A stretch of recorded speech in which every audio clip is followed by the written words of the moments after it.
Howdy, I'm Robert Carter from the Museum of York County, and I'm an educator and interpreter. And it's time for another creature feature. And today's feature is vultures, which are unlike what we see here. And oftentimes you hear vultures called buzzards, but that is really not a great name for them in this country because in Europe, some of the hawks are called buzzards. And that's why we started to call vultures here buzzards because people came from Europe, saw a big bird, it reminded them of home, so they called it a buzzard. So today we're going to talk about the two species of vultures we have in the Carolinas, and we're going to talk about how they are uniquely adapted for their role in our world. All right, so here we have the two vulture species that you find in the Carolinas. We have the turkey vulture over here, and it's called the turkey vulture because it has a red head, kind of like a turkey. That's the only reason. And right here we have the black vulture. Notice that the black vulture is a smaller bird. Okay, the turkey vulture is much larger. Now they both have bare heads. There's been a lot of controversy on this, but the primary reason that we think they have a bare head is so that when they stick their head into a carcass, because they are scavengers, they feed on dead animals, they stick their head into the carcass, they're not getting their feathers covered with any kind of debris, which is really bad for feathers. Then they don't really function very well. So that's the main reason we think that they have bare heads. There's also some evidence that it may help them regulate their body temperature. But another way that they can regulate their body temperature is really kind of cool, and some people think it's really kind of disgusting, which leads to the reputation that these vultures often have. So one way that they can cool their bodies is that they will defecate on their legs. So if they're overheating, they defecate on their legs, and then the urine that is in the excrement is going to evaporate. When it evaporates, it carries heat away from its body. And another cool thing that excrement does is it's full of uric acid. And uric acid is really strong and it can kill bacteria. So these birds spending their time on a carcass, something that is starting to rot. There's a lot of bacteria there.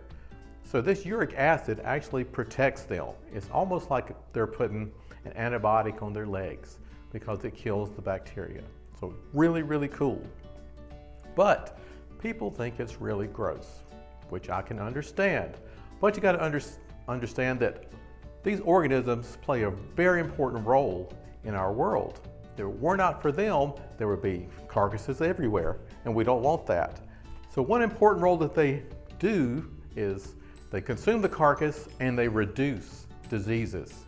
There's been studies in other countries that when the populations of vultures declined, the incidence of some diseases went up.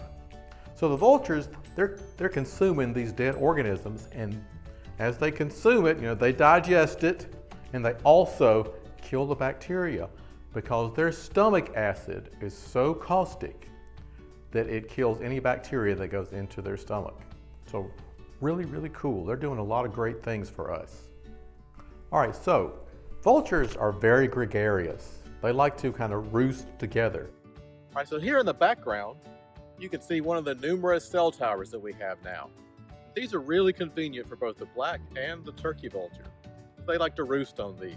In the past, they would roost on dead trees, cliffs, places like that. So in the evenings, they go to a place like a cell tower, and that's where they hang out all night. And then when the sun comes up, they spread their wings and they absorb the heat. They're warming up their bodies. And then when there's enough updrafts, when the earth warms from the sun and the warm air starts to rise, causing these updrafts, then the vultures will launch themselves, and then they will glide. And they glide in that updraft, going higher and higher in the air. And then they finally get very high up, and then they kind of glide away from the updraft. And this is how they save a lot of energy. They don't have to flap their wings very much. So it's a really efficient way to search for their prey and not use much energy. All right, so they're going to spend their day gliding through the air. And the turkey vulture over there has one of the best senses of smell of any bird in the world. Most birds don't have a very good sense of smell, but they can smell a dead animal after it's been dead for about 12 hours. So it's really pretty amazing. And they will go and search for that odor. They move towards that odor. Now the black vulture here, it does not have a great sense of smell. So oftentimes what they do is they will follow the turkey vulture to find their food. The black vulture is much more of a family-oriented bird. Oftentimes they will live in family groups and travel as a family. And the parents will continue to feed the offspring even after they leave the nest. Whereas the turkey vulture is more solitary. They do gather together in one place in the evenings and they roost together, but during the day they're kind of on their own. They do their own thing, whereas the black vulture oftentimes stays together in family groups. Now a little bit about their ranges. Now the turkey vulture is primarily found in North America, but it can be found from coast to coast. Whereas the black vulture ranges all the way down into South America. In fact, it is the vulture with the largest range in the Western Hemisphere. And if you get out to California, you run into another scavenger called the California condor, which is related to the vultures. That is the bird with the widest wingspan in North America. Really amazing bird. And it does the same thing that the vultures do here. It is going to help to clean up the carrion, clean up the dead animals. It's just that oftentimes they can get lead poisoning. And you see this in our vultures here too. If an animal is killed with lead shot, oftentimes some of that lead will stay in the body of the animal, and the vulture or condor, when they consume the flesh, they take in that lead and it can make them unhealthy. Now, vultures are different from raptors, even though we kind of throw them in the same group, and for legal protection, they're in the same group. All hawks, eagles, and vultures are protected by law, but they are different. So a bird of prey like this has really strong feet. Okay, the talons are very strong, so they can grab their prey and squeeze it.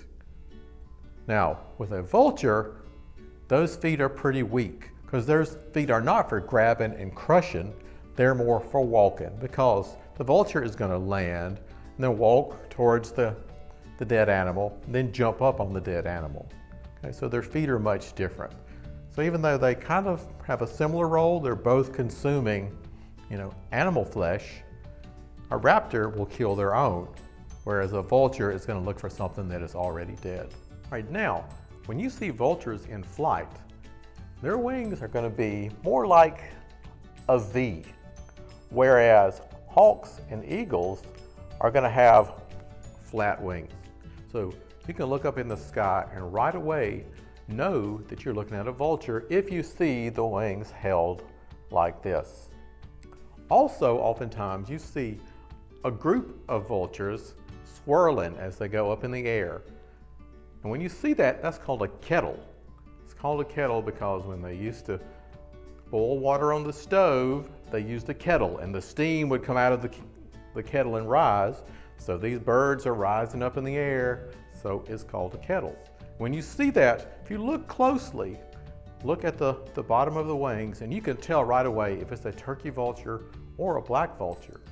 Because with a turkey vulture, when you look at the bottom of the wing, on the bottom, you're going to see white stripes, white all the way down the wing. Tells you right away it's turkey. But if you look at the wings of a black vulture, there's only going to be white at the tip. Okay, so it's pretty obvious, so you can tell the difference between them. Now you cannot use their song because they don't have a song. They don't have a voice box. All they do is kind of hiss and rattle at you. And when they hiss and rattle, that means you might want to be careful because they are probably getting a little upset. And one of the ways they defend themselves is they vomit. Nobody really wants to get rotten meat with bacteria and acid thrown up at you. So if you hear the hissing, you might want to be careful. And also, if they feel threatened, they're going to try to fly. And when they throw up, they're lighter and then it's easier for them to take off. Now these are pretty big birds. Now taking off from the ground can be kind of difficult for them. So if they lighten their load, it's going to help them out some. Now where vultures nest is kind of mysterious because it's a lot of different places. You can find them in old buildings. Sometimes you can find them in little small caves. Sometimes even stump holes in the ground. Now, so we like to go out and do surveys and look at birds and kind of assess where they're living, where they're nesting, so we can understand their populations. It's really kind of difficult with these vultures because it seems like any little cubby hole they can find, that's where they're going to nest. They've even found them nesting in just a pile of rocks. All right, so in the Carolinas, we have two very unique vultures. And although people think they're disgusting because they eat dead animals, they are really important to us. They do us a lot of favors because they consume dead organisms, they reduce disease, and they are highly adapted for this. So they're really unique and really important. In fact, they were so important that some Native American groups kind of revered them. Because I mean, they're an organism that they can stick their head in a carcass and never get sick. They don't die from it. So it's really pretty amazing. So next time you see a vulture flying around in the sky, try to figure out which one it is. So until our next creature feature, get out there and enjoy exploring our Carolina world.